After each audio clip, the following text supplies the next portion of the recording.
Hey everybody, this is the Sliders Review, and I'm here today to talk to you about Gen V Season 2. So I finally got around to watching the Season 2 of Gen V. I loved the first season. The first season was so good. And so after now I finally watched the second season, I now see why not too many people have talked about it. This season was like a chore to get through. Like, I had to force myself to watch this second season. It was not good whatsoever. It just started off so slow, and I really could have cared less about all the episodes that I was watching. And it's like, how? How did they fall from grace like this? The first season was very edgy. It was very mysterious. It was very interesting. There was this cool mystery going on. We were getting to know these characters. There was a lot of character depth and development with their emotions and their powers and how they've been treated when they was younger, and all of that just got like flushed down the toilet and everything. And it was kind of like, were there like different writers writing this? Like, what the heck is going on? Like, and it's not just Gen V, it's the boys as well. It seems that everything that made both, like, the boys and Gen V like really good, they amped it up by a million and just kind of went crazy with it for a humor, satire, and everything. And now it just feels cringy. Like the social issues, the political stuff, the action, the edgy, I guess, kind of like humor, like nudity and stuff like that.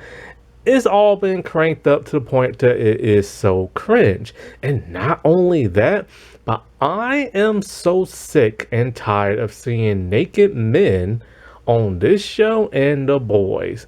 It's like somebody must really have a fetish over there, especially with naked man booty. It's like nearly every episode has some type of nude guy in there doing something. I do not need to see no naked man booty. I do not need to see no penis. I do not need to see no giant balls. Like, I don't need to see that. And more importantly, I don't want to see a bunch of men in a locker room. Like, I am so sick and tired of seeing this in modern, like, TV shows that it's just driving me nuts. It happened on, what is it? What's that show called? School Spirits. There was this one thing on Amazon I watched where Anna Paquin, and the first scene, I kid you not, the very first scene is just this dead naked man on the floor erect. And I'm just kind of like, why is there so much male nudity now? Well, I know why. It's like the reverse of all the female nudity that was in movies back in the day. But guess what? This isn't a movie. This is a TV show. And even back in those days, they wasn't allowed to show no nudity in television shows. So why the heck am I seeing it now? It's like, it's insane. It's crazy. I remember this one time I was watching a show called Harlots on Hulu, which I reviewed all 3 seasons. Go watch that. And with a show called Harlots that's about like prostitution, a bunch of streetwalkers and everything from like the 15th, 16th century or whatever, something like that. You'd think you'll be seeing naked women in there. Nope. It's nothing but naked man booty. And I'm just kind of like, man, I am sick and tired of this crap. Because it doesn't serve no purpose. And not only does it not serve no purpose, it's gross, the things they make them do. All this crap coming out their butts. A person like banging a gnome. Like, why? Why? It's somebody has a fetish over there, I swear to God.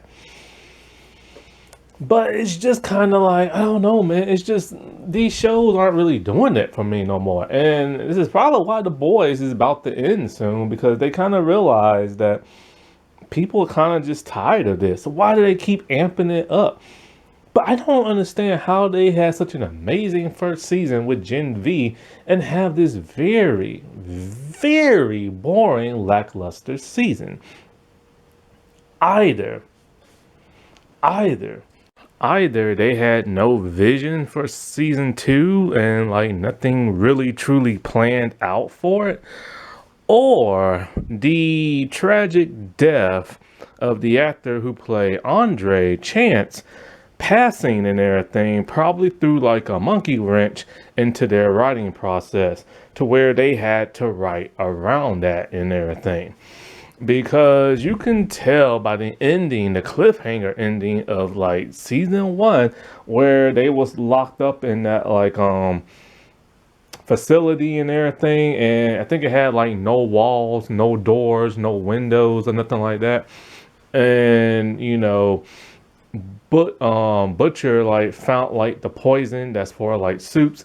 And then we saw at the end of The Boys, the last season, two of the bad characters, the teen characters, whatever, like, take out a few members of like The Boys and everything. So it was a huge cliffhanger on both shows. And then all of a sudden, you now get this lackluster show.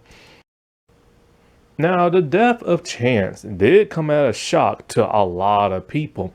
He was involved in a motorcycle accident. But, however, the question remains, was he even gonna still be on the show if he had lived? See, about 6 months before he died, I'm not sure they were filming season two or if stuff was being written, but he was involved in some weird behavior on social media. It was shown that he was liking and following tons of groups and certain people that are racist, toxic, transphobic, incels, misogynist, and everything. It's like he fell through like a black hole and got like indoctrinated into this toxic culture by following all these disgusting people. And it was pretty bad, and he followed a lot. And it was to the point where Amazon Prime cropped him out of a video, not a picture, a video, promotional video for like the second. Because like where he is like sitting, you can see part of his body cropped and everything that's still visible. So people could tell somebody was there, and they didn't know really who until they found like the original footage and stuff. And so because of that controversy, which I think he said that he doesn't know how it got there and he's going to investigate or something like that, it does make you wonder if they're willing to take him out of a video. Were they just going to get rid of his character anyway? Because remember, his character was on kind of like a ticking time bomb as it was, because every time he used his powers, it would cause like strain on like his brain or something like that. So when the second season started, of course, he had passed away, and I don't think they filmed no footage. They just said that his powers took him out when he tried to like escape. This season sped through at like light speed, like maximum warp and everything. Like this season was so rushed that every little plot thread they had was explained within a couple of minutes or towards the end of the episode in which it was brought up. And it was just kind of like, slow your pacing down a little bit. Like, let the audience, like, join in on like the mystery and stuff. But they didn't. And I kind of have a feeling that like they was just trying to hurry and get through with this season just so like they can just like put it out and get like done with it. Probably, for whatever reason. Like, the students being tortured in that facility when they got captured at the end of season one. We don't get to see that, but we hear a little about it. How Marie was able to like escape and everything. We don't see it, but we hear about it. Like, what did she do when she was on the run? Well, not much, because we don't get to see much of it. Like the whole big thing of her looking for her sister, oh, that gets glossed over, and her sister just randomly appears because she was captured by the bad guys. We now have once again another evil like head dean, and like he was at one point the most interesting thing in the show, because it's kind of like, what is this dude's deal? Why is he the way he is? Like, he acts like he's nice, but he's really evil and everything. And it's like, what's the connection between him and Marie? And more importantly than that, is he human or is he a suit? Well, like, we never see him use powers, so it's kind of odd and interesting. But then the characters bring up how they think he might be human. And so once again, it's sped up to find out, oh, he does have powers. In that same episode, they accused him of being human. Characters are redeemed, but don't do nothing to get redeemed. Like, you have Kate and Sam from last season who do horrible things at towards the end, and they kidnap members of like the boys and bring up, oh, I can't believe we did that, and blah, blah, blah. And then all of a sudden, it's like all of that is kind of just like dropped, never really mentioned again. And then it's like they're forgiven by certain characters, but then like a couple of seconds, only to be hated by those characters again, only to be liked by those same characters much later on. And it's just like they're redeemed, but there's nothing to redeem them about. They didn't do nothing for like a worthy redemption and everything. It's just like, oh, they just was forgiven like all of a sudden. This whole like romance between Jordan and Marie came completely out of nowhere in season 1. It feels so hollow in season 2, because at first Jordan was pissed because Marie escaped and didn't rescue them. Then, of course, they just hook back up and everything. And every time they're around each other, it's the same as season 1. They just don't get along and everything. You have Emma, who was like a standout in season 1, but doesn't do much of nothing in season 2. And they try to make her the comedic relief in season 2. And as much as I like this actress, like, because, I started being a fan since season 1, just how captivating her character was, because I've never seen her in nothing before this and everything. She's not the best at comedy. She's just not. And then this whole subplot of like the whole resist and the Starlighters thing, that gets like completely rushed through and then later glossed over. And it's just kind of like this ended up becoming like the Marie show, which, the thing is about her is like the show's always been about her, even since season 1. Like, she is the main character of the show. And that's how she was in season 1. But the writers were smart enough to also make other characters main characters as well, and not supporting characters, and give them their own story arc and their own emotional beats and this and that. This season is just all about Marie and everything. The other characters feel like background supporting characters because they focus solely on her and her only. They attempt to give like a little bit of like character development with the rest of the cast, but not much. And it's just like they forgot that this isn't just like a main character show, it's an ensemble group and everything. And it just became very uninteresting very quickly. And as I'm watching it, it's just kind of like I'm waiting for something cool and interesting to happen, but it just never does, because like if something interesting does happen, they rush through it. And it's just, this season just isn't very good. And I'm so glad I took my time to like watch it now and not get like Amazon Prime back when, to pay for it. Like, I'm watching this for free because they gave me like a free 30-day thing. And it's just like, I'm so glad I'm watching this for free, because if I was to pay for this, oh, I would be pissed. Because season one was so good and everything. Then you have all these cameos from the boys, which I'm happy they're finally crossing over in a more fluid kind of way. But the characters that they have popping up is just kind of like they pop in and then they pop completely out. Starlight pops in and out.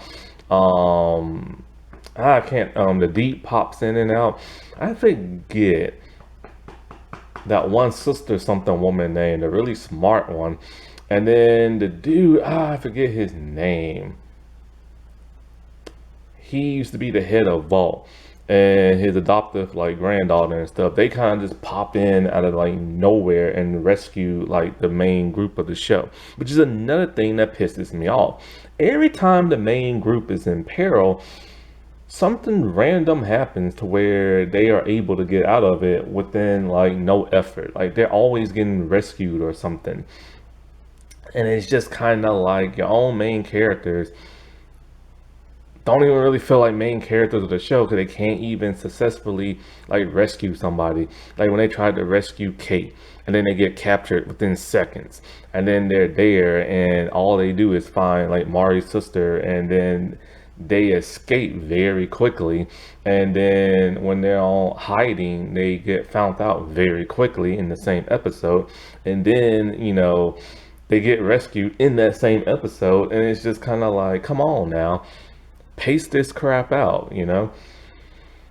Okay, so character bios. I forgot this guy's name. I'm just gonna call him Gregory. He used to be in charge of Vault, and he kind of pops in and out of like the Boy franchise. So basically, he rescues the like group when they're in danger. Him and his granddaughter, the girl with the tentacles that come out the mouth that can rip people apart. You remember her mom used to be the head popper, senator lady and stuff. So basically, they just rescue the group and take them back to his place, which is underground, about 100 feet underground. So Homelander won't be able to find them and stuff like that. Basically, he says he wants Marie, but doesn't really explain exactly why. After this one episode, he just completely pops out of like the show. I'm assuming he wants like Marie because she is like an Odessa, and he's probably hoping that she could probably destroy Homelander and stuff. That's just my assumption. He is in The Boys season 5 trailer, so he will have a part in that. Annie, she only appears in about 2 episodes. She is still on the run and everything, and she's building a resistance group to take on like Homelander and his new world order, because in the season 5 trailer of The Boys, he has human internment camps and stuff. And so she wants that Marie investigate this Odessa thing, which they have no idea what that is. And so that's pretty much just her cameo in like the show. I kind of wish she would have been in there a bit more, but I understand it. She's on the run and this and that. Starlighters. So these 3 people are part of like God U. And they go there, but like, so it's Tail Girl, her brother, who I call Superboy, who basically is like really strong and can fly, and Pubic Hair Girl. Basically, they are part of the resistance. They don't like what the other supes are doing, especially Homelander, and they keep putting up like, Starlighter like posters all around campus, which gets this one human girl in trouble because every time she takes it down, somebody comes in and puts another up. It seems that Tail Girl can also mimic people powers for about 15 seconds. So she takes somebody's super speed and she constantly goes back and forth putting up these posters. It is Emma who finds this out, and Emma kind of like joins their group, being like their leader and their motivation type person. So basically, whenever Emma needs like help doing something like, finding out Odessa or just like, taking on the main bad person, they help her out. And also, the Superboy dude has like a massive crush on Emma, who becomes her new love interest, but they don't really interact that much, and it kind of happens very quickly to where they're constantly always hugging or looking at each other googly eyed. And it's one of these rush relationships once again. Polarity. So he is mourning the death of Andre and can't deal with it, constantly getting drunk. It is actually Emma who tries to console him, which is kind of odd because Emma wasn't that close to Andre. It was Kate, but they had to give, like, Emma something to do. So she's the one trying to console him. Only problem is, she doesn't really do it on screen. Like, she attempts, but he gets pissed and kicks her out the house. Then after that, he's completely sober.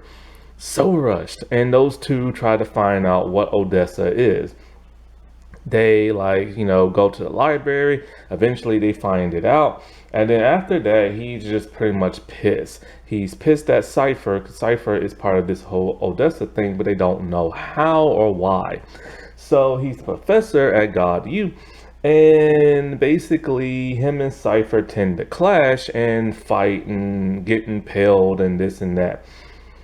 Towards the end, when the whole Cypher twist is revealed, he ends up taking him on with his powers.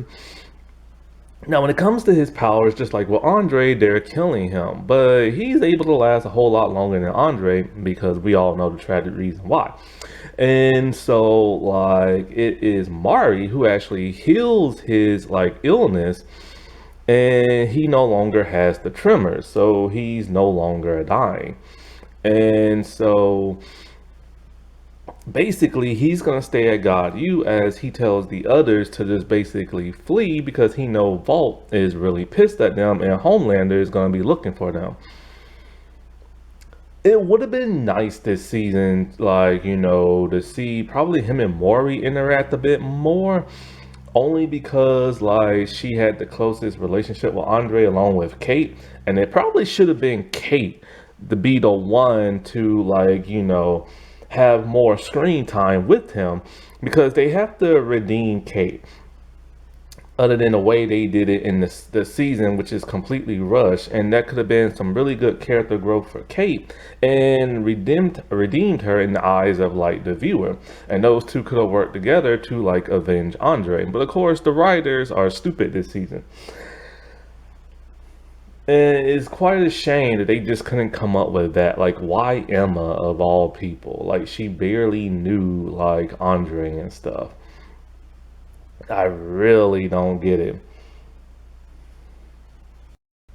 Speaking of Emma this season, I don't really know what to say about her. They tried to make her into the comedic cool relief, but it's just coming off as kind of cringy, because I don't know. It's either the actress isn't hitting her comedic cues or something. But I liked her better in season 1. She became a huge favorite of mine, her character and stuff. And along with the actress, it was the whole woe is me, but with little comedic stuff here and there. It's when they did the comedic stuff a lot, that's when they kind of just threw me off. Her whole eating disorder thing isn't really mentioned no more because she can control her power until she can't, and then she has to do her eating disorder thing again to shrink down. This causes people to worry about her, but they just do it more in a comedic relief kind of way instead of a serious woe is me kind of way, which I feel undermines the character and doesn't really give her no real growth. Also, when it comes to her powers, it's weird because there are times where she'll accidentally get really big, or she'll get big on purpose, or she'll need to get big or need to get small, but she's unable to. But apparently, if you flatter her and say really nice things to her, it will help her control her power. But once again, it comes off as just comedic relief. She goes through this crap with Sam because he still likes her. She wants nothing to do with him. She hates Kate to death, but is forced to befriend her and stuff. Like I said before, her and that Superboy dude, they have some type of romantic interest. And it causes a love triangle between her, Sam, and Superboy, where Superboy and Sam just fight for her affection and all that weird crap. She rarely interacts with Mari, which is weird because those two were like best friends in the first season. It's almost like they just really didn't have nothing for her to do, so they tried to cram her in the polarity storyline, but that didn't really go that far, and it just didn't feel that believable, which is quite a shame because she is a huge fan favorite and everything. And one of the things they keep doing as a recurring gag is they keep surrounding her with like naked men, which we see tons of like butt, tons of balls, tons of penises. She gets naked, but you never see that because they just always cover her up. It is so annoying. The two Jordans, they were kind of boring this season. Like, they're still like, here's the thing, right? I don't know if they have two completely different personalities.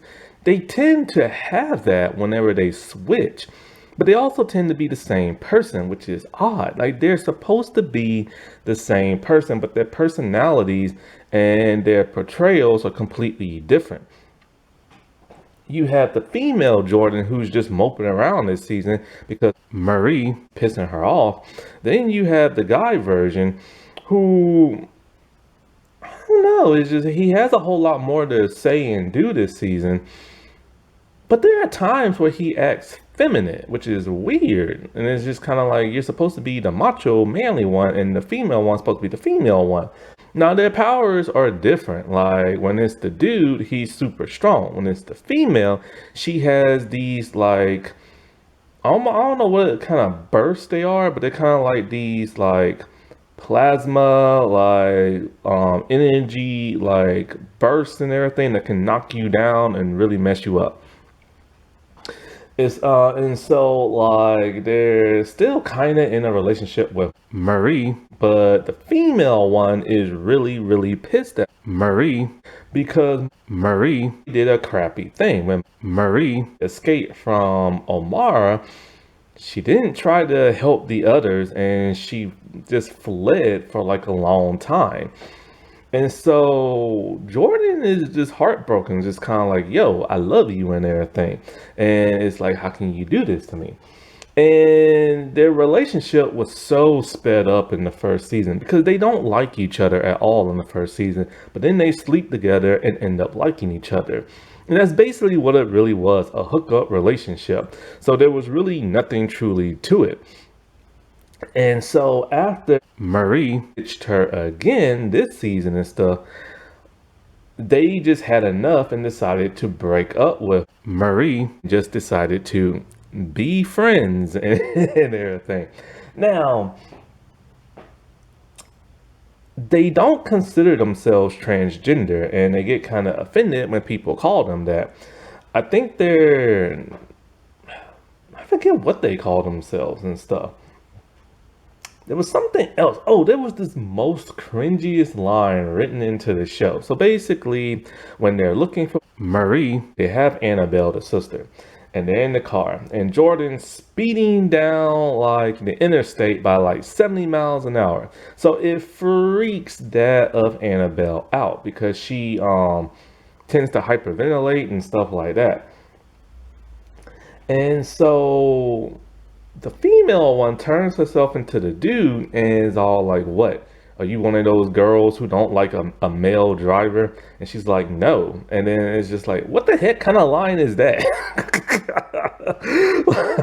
I've never heard a female say anything like that about male drivers. If anything, it would be the opposite of a man not liking a woman driving. Sometimes this show has the cringiest dialogue, I swear. But one thing Jordan does that I thought was going to be a huge plot, like, development in the show is that she put Kate in a coma. So basically, when Kate was still kind of evil and everything and trying to use her powers on like the group when they was doing something, female Jordan blasted the crap out of her to where Kate hit her head bad, busted it open and bled out, and basically nearly almost died. She was rushed to the hospital, put into like, a coma-like state. And then when she wakes up, you think there's gonna be like all this drama, right? Kate does want revenge and everything, because those two don't like each other. But then all of a sudden, like, so they're trying to figure out who did this to Kate. And Cypher and Kate are working together.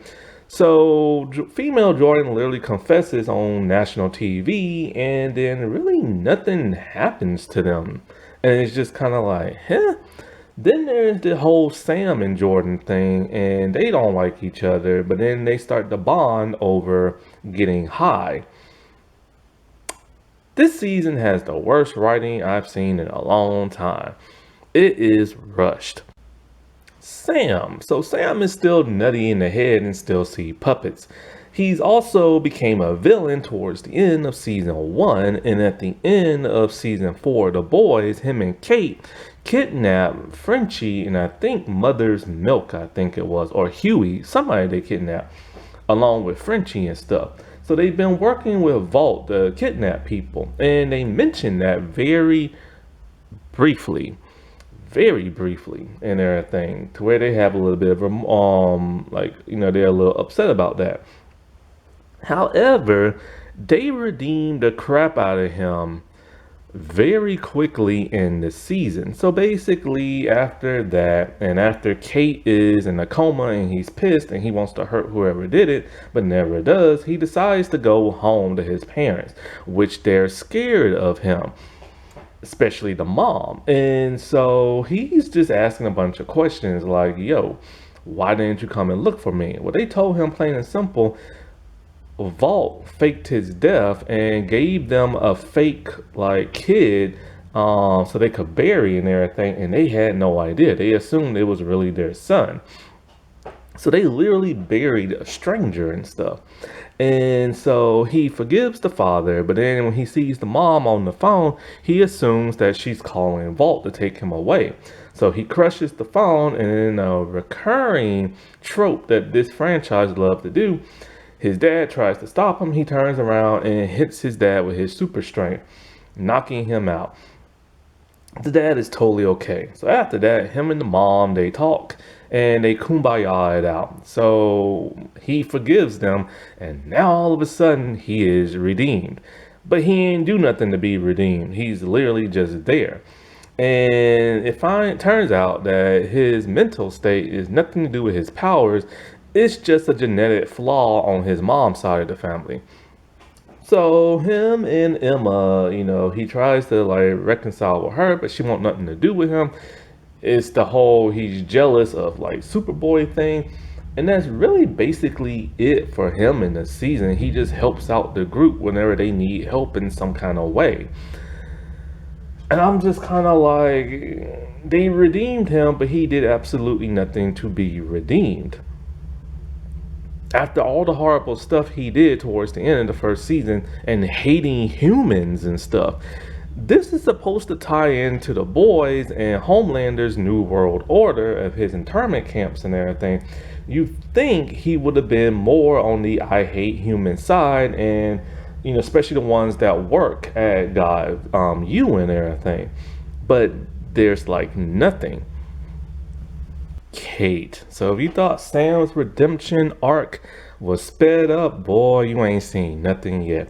So she's kind of still the way she is at the end of season 1, kind of bad in this and that. And so, like I said before, just like with Sam, she helped kidnap a bunch of people, but don't really feel that sorry about it, but only a little bit for some reason. And so when the group gets out of Omara and everything,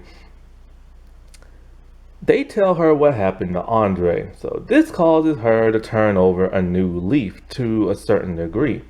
She is really sad and upset.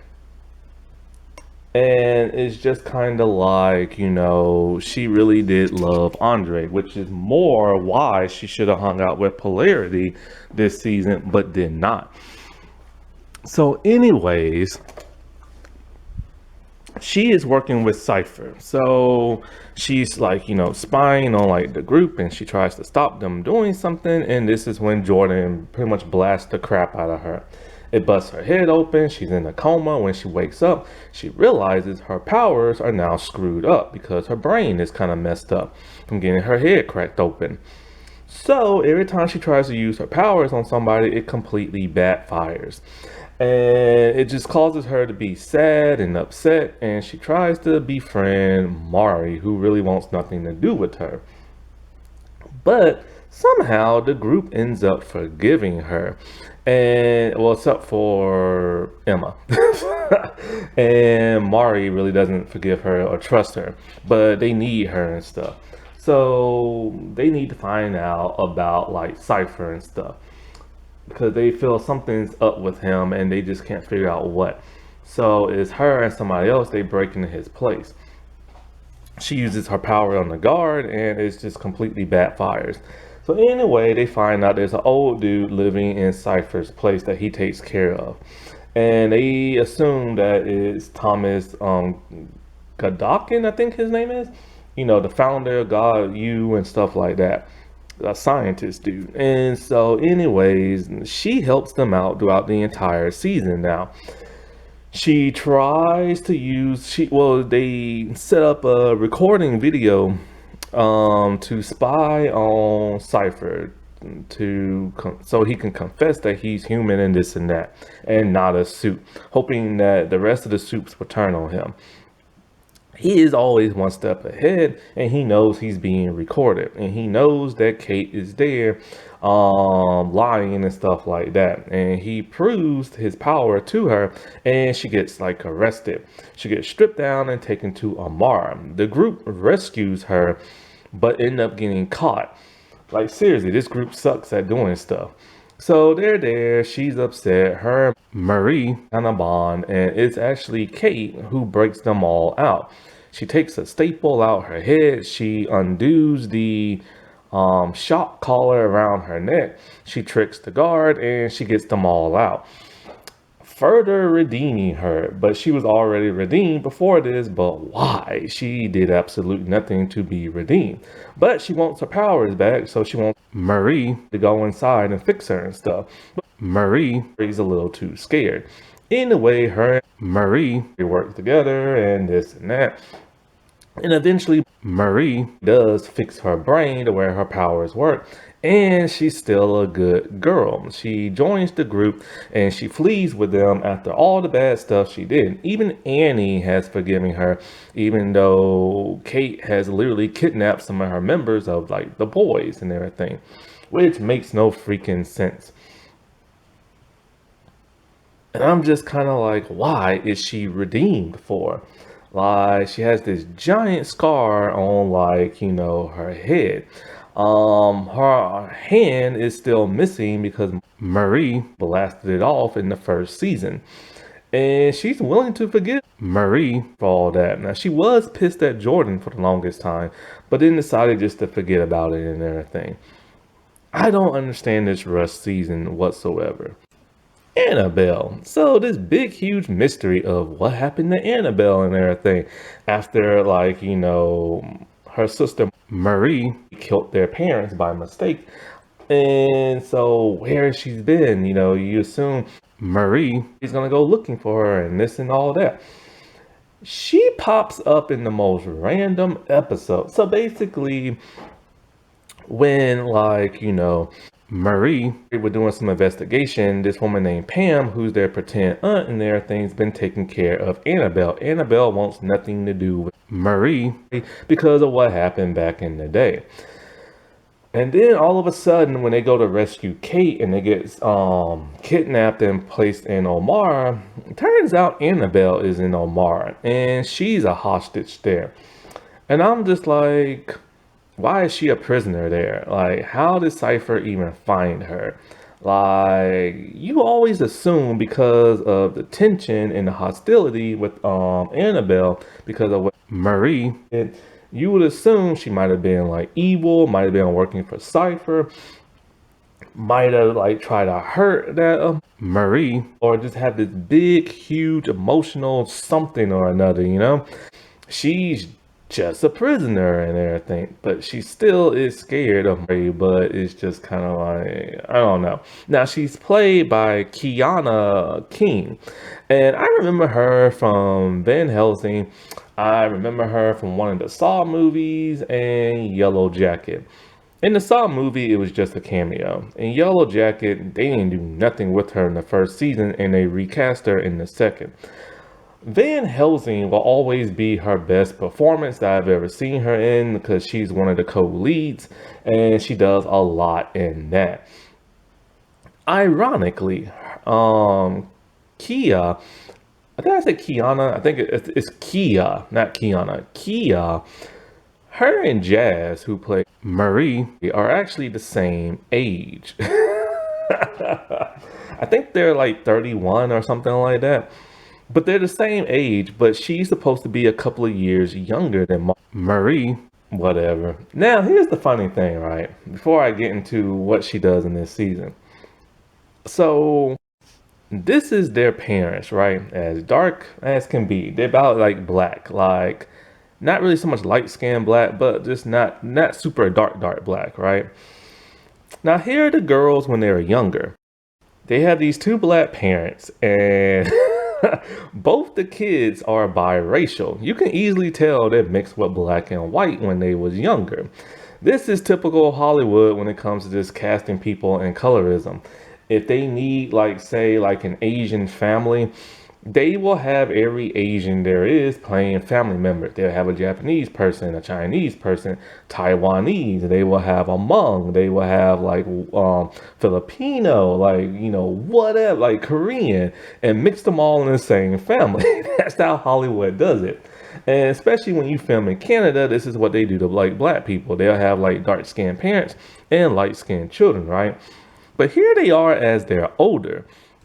As they're older, once again, Marie is still, you can tell, is biracial and light skinned, but Annabelle is as dark can be.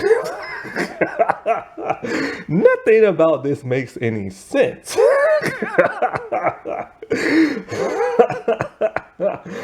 But like when you think about it in terms of the parents, I guess Annabelle probably come like, well, not even so much the closest, but you mean to tell me that somehow Annabelle was biracial as a kid, but came out this dark as like an adult? Like, come on now.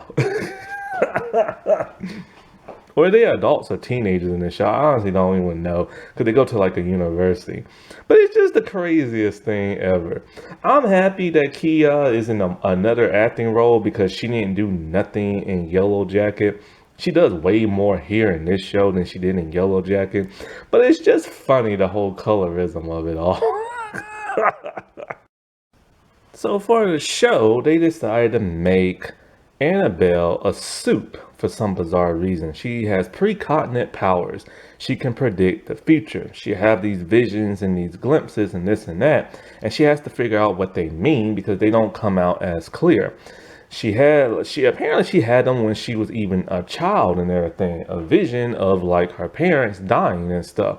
But she didn't know how until, of course, Mari accidentally killed them. I wish they would have kept her human. Because of the simple fact, the whole Boys franchise is humans versus soups. And Homelander is pretty much taking over like all of America. And has these internment camps and stuff. And therefore like humans and stuff. And so this would have been like a whole lot more interesting to tie in to The Boys season 5, like final season. But they made her a soup. Now, her and Marie, you know, she is scared of her because of what happened. But eventually they kumbaya it out and she's totally just like, you know, she's no longer afraid of her sister, even though she sees her sister do some really scary stuff with her powers because her sister's a bloodbender and everything. And she's freaked out and she's terrified. But then she just ends up being like, okay, whatever. I want to be with my sister at the end. So instead of living with Pam, she goes to like, you know, stay with like the group in the resistance. Other than that, we don't really know much about her other than she hyperventilates and Marie has to be the one to calm her down and help her breathe. Speaking of Marie, she is the new chosen one of the series and everything, or franchise, I should say. She is an extremely powerful soup. And the thing is that, Jazz has come a long way in terms of like, her acting. She's been acting for the better part of like 15 years. And when she first started off, she was just like having guest roles and like like starring roles like on the Chilling Adventures of Sabrina. Here in Gen V, she is truly the lead in everything. She's always been the lead. But like I said before, even though she was always the lead, everybody else still had like a lot of good stuff to do. This season is just all about her, and they decided to make her apparently the most powerful soup now there is, which is why everybody wants to get a hold of her. She's basically Jesus in this season. I like to call her blood Jesus or the blood of Jesus and everything. Apparently, she can manipulate blood, similar to the head popper in the boys and everything. So she's basically a blood bender. She can sense the blood in people. She can sense if there's compound V in their blood system. She can hear heartbeats and this and that. Totally cool because she's a blood bender, you know what I'm saying? And she does really cool stuff with her powers. Like, she has to like cut her hands and she has like these blood whips and all kind of stuff like that. She can make like a tornado of blood, all kind of stuff because she can manipulate blood. That's cool.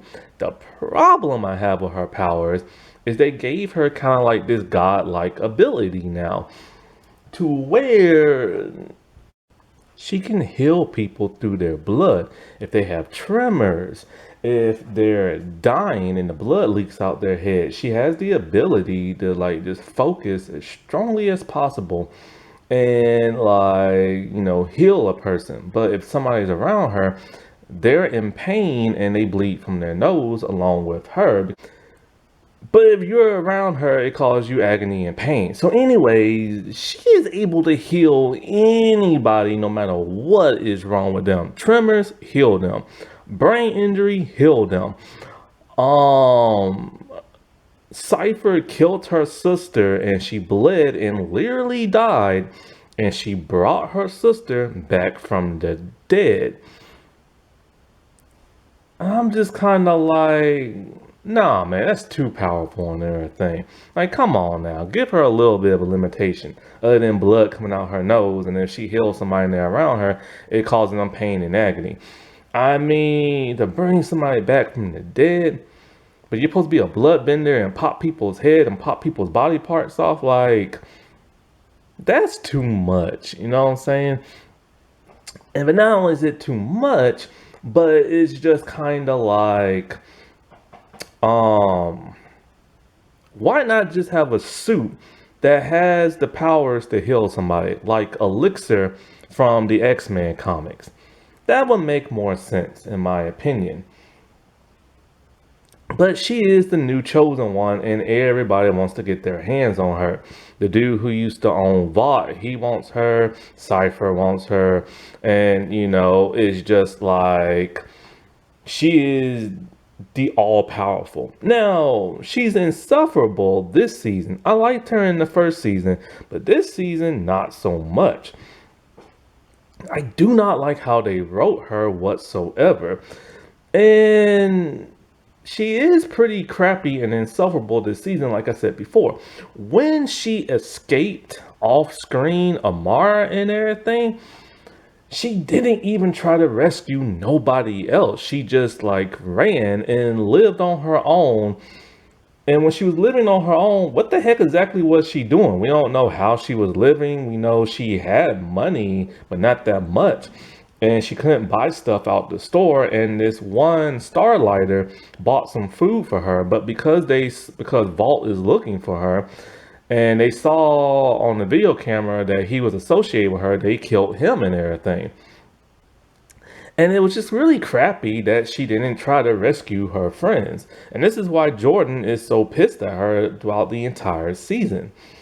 And, eventually she finds out what happened to Andre because she inspired him and everything. So he decided to use his powers and break down a door, and a huge door, and it killed him and stuff. And then when it's like she's back at God, everybody just loves her now all of a sudden, even though she's public enemy number one at the end of season one. And it's just kind of, I don't know, man. It's just, this whole season is just so rushed. But anyway, Starlight gives her an assignment. Find out what Odessa is. So, Polarity and Emma, they the ones who find out what it is exactly. Because she's just kind of more interested in what happened to her sister. So this is when she finds Pam and all this other stuff. And so she finds a picture of her parents, and then she finds a picture of Cypher holding her and stuff. And it turns out she is Odessa. But what exactly does that mean and everything? Well, eventually we find out that that means that she's only one of two people to survive a certain compound V serum, the same one that Homelander has. Everybody else that tried to use it ended up dying and stuff. But only her and Homelander are special enough to where they survived it and stuff. I don't know how fans are gonna react to this. It's kind of like the whole Anakin Skywalker and I forget her name, the twins from the Acolyte show, basically whatever Anakin Skywalker slash Darth Vader can do. Apparently now they put it in this new character and stuff. So I don't know how people are gonna react to that. Because Homelander is supposed to be very special, very unique. And so, like, since those two are the only one that could survive it, people assume that maybe, just maybe, she can kill him and stuff. I mean, it is possible. She is a bloodbender. I like the thing about the head popper from The Boys. How come she never could kill Homelander? I know his skin is extremely durable and like the strongest steel and everything, similar to that of Superman. But you would think she would be able to bust him open from the inside or something like that. Or maybe he's just that invulnerable and stuff. But it's kind of like Mari is more powerful than Head Popper. She can do a heck of a lot more of her powers than Head Popper could. Even though they have the exact same power and everything. But like I said before, she's an Odessa level soup and everything. And so Cypher just wants her. He could care less about anybody else, and he wants to train her to use her powers to the best of her abilities and to her limits and beyond her limits and stuff. So he's always putting her in predicaments that causes her to have to use her powers in an extraordinary way. He killed her sister. He turned her lover against like her and everything by mind controlling her, all kinds of stuff. And the reason why he wants her to do all this is so she can cure Godolkin and stuff. So who is Cypher exactly? He's a very mysterious dean, and he's probably the best thing of this season because he's so unorthodox and peculiar and stuff. He's very calm and kind of quirky when he talks, but he is as evil and deadly as they come. For the first couple of episodes, we never see him use his powers. So you think he's human, and so does like the characters in the show. But it turns out he does have powers. He can control people even through the television screen. If it's a live broadcasting, he can look at the television screen and control that person. He can only control two people at a time. And so somebody said, why, if he wanted Marie control her, because that's what he wants to do also, he also wants to control her, why didn't he do it before? Well, it turns out, for whatever reason, I guess he wasn't strong enough to do it, or maybe she's too powerful. Now we see him take care of an elderly man and stuff, where he literally cleans this man and all this and that. But then we see him constantly punching and beating this man. And we assume that first it's his father because that's what he said. But then it's kind of like if he's taking care of this man, why is he abusing him? It turns out this man is gawking and everything, the old shriveled up man. And so there's a huge twist that I did not see coming. But it turns out this to be a lame twist that leads to absolutely nowhere. Before I get into Godolkin and everything, let me get into Sister Sage, because she appears in this. And they kind of ruined her character. In The Boys, she was this very mysterious person. Homelander recruited her against her will, and she's very intelligent. In fact, she started to, well, it turns out all the stuff that happened in season 4 is because of her doing, because she's that smart. And she even tricked that of Homelander and everything. Because this is kind of like all like a game to her and stuff. And they made her this very confident, very mysterious, very intelligent woman. This show kind of downgraded her a little bit because she has a weakness. She actually fell in love with Godolkin and everything. He is her Achilles heel. And they have a plan to take on Homelander in their next phase. But they don't know, but we don't know exactly what that was because she has a plan, but Godolkin has a plan of his own. And so she needed Mari to heal Godolkin and everything because he's over 100 years old and his body was burnt. And it turns out that they literally said it, that Sister Sage is the one who put Gen V season 1 all in motion. She is the one who had Mari go to that school, the benefactor, this and all that. And it's just like, really? You mean to tell me everything that happened in season 1, all that cool stuff, is because of her? Nah, man. I hate when they keep doing this crap. Because she was literally only introduced in The Boys season 4. Let her manipulate stuff in The Boys, but not manipulate stuff in whatchamacallit. But anyway, she can't control Godolkin and everything. He can do whatever the heck he wants. And he's that powerful. And so, because he's a soup as well. And so, like, they have Black Noir kill, like, Doug when he's with that Polarity. And they kidnap Polarity and put him in Omar, only for her to rescue Polarity because she's no longer happy. Okay. So who is Doug? Well, Doug is really Cypher. Doug is just a human who was brainwashed by Cypher. But who is Cypher? Godolkin. So Thomas Godolkin was a scientist over 100 years ago. Founded like God, you, and stuff like that. And he tried to stop these other scientists from taking Compound 1 or something like that. The one that, what's Jensen Ackles' character name? Soldier Boy. That formula and everything. The one that kind of causes you to, like, not really age and stuff like that. But they took it anyway and they died. A fire broke out and he injected himself. This is what gives him longevity. But his body was burnt and he's, like, in, like, a stasis unit, which Doug has to take care of. He is really Cypher. He is the one who is able to control people's minds. And he controlled Doug. Doug is his second, like, puppet. Because the first one died because, you know, this is over 100 years ago. So he is really the mastermind in this and that. And he is evil. Marie, he rescued him because they was hoping that he would be powerful enough to take on Cypher. Just like everybody kept telling her, what if he's evil? Well, he is evil. He's basically Voldemort and everything. And he looks familiar because he's played by, I think his name is Ethan Slater, the dude from the Wicked movie, you know, Ariana Grande's new boyfriend. You know, they met when they were doing the theater of Wicked. They allegedly had an affair while they was married to two other people.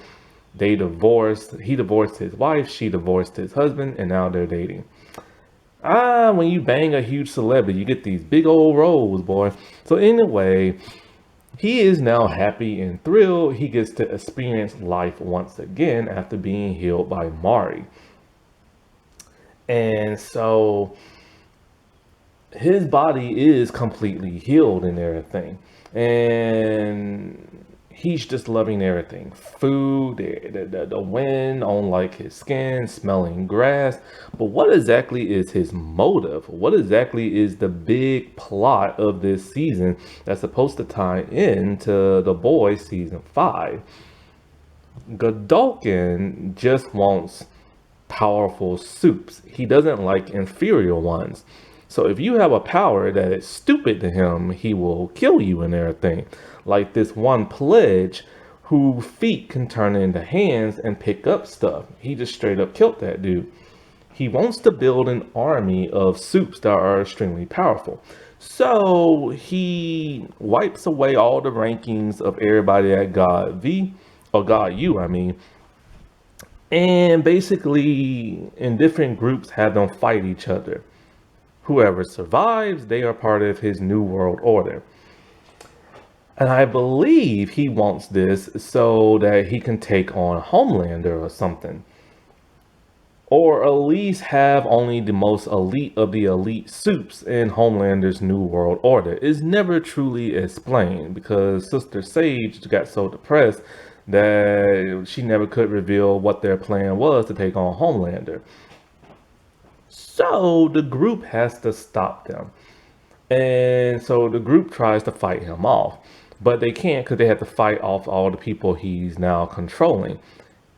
He is now able to control multiple people at one time. This is why he needed Marie to heal him, and why he could never take over her body or Homelander is because when he puts his power through humans, he can only control 2 people at a time. So now that he's completely healed and he's so powerful, he can control Mari and everything, which means he can control Homelander. The group ends off fighting the rest of the students. Now you assume they would combine all their powers to take on him, right? No, instead they just really screw with him to the point where he's knocked out. And it is Polarity that takes him on, and you assume Polarity or the group and all them would like kill him, but nah, it's Marie.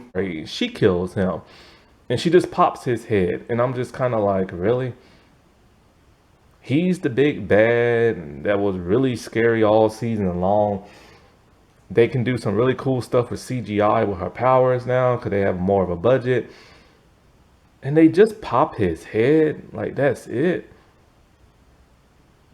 That was such a letdown. And not only is that a huge letdown, but it's kind of like, we'll never get to see him in The Boys take on Homelander and this and that. His big plan of wanting just the most powerful soups is now pointless and everything. This whole season was pointless. It was all for nothing, and that was their big twist. Utter pointlessness, and they could have found other ways for him to need Marie or something other than that, but they had to come up with this big convoluted thing that was just pointless in the end, because they could have worked around that and made it more impactful and stuff.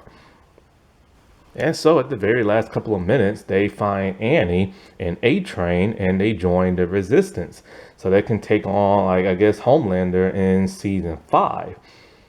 And that was just it. Like, this season felt pointless. It doesn't really lead into The Boys season 5. Like, it really doesn't. Because when you see the trailer for The Boys season 5, we see Frenchie and Mother's Milk is completely fine. So they escape somehow. And we don't know how. So season 4 ending of The Boys was pointless. We see the concentration camps and stuff like that, but we see no member of Gen V in the trailer of The Boys season 5. Hopefully they are there, but we just don't see them yet. And so they need to be in season 5 to take on Homelander, because that is the last season of this big, huge franchise and stuff. We don't know if Gen V is going to have a season 3, but it's pointless at this point. And also, you have to wait and to see what happens after season 5 of The Boys to find out where Gen V is actually going to go. I just don't understand how and why this season is this freaking pointless. Nothing really mattered. And I mean, nothing and stuff. Like,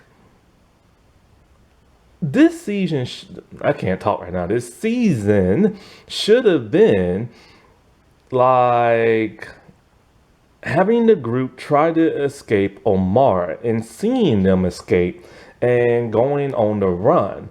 And while Vought is looking for them, we see that they can't stay hidden forever because bad stuff is happening to the humans. Then they could have been like, all right, we need to like not hide, we need to help the humans, this and that. And then they meet members of the resistance, Starlighters and stuff. All while Sam and Kate are still evil. That would have been a heck of a lot better season than what they gave us. This whole Godalkin thing went completely nowhere. It was literally pointless and stuff. And this just frustrates me because season 1 was so good. Alrighty, well, I'll talk to y'all later. Bye.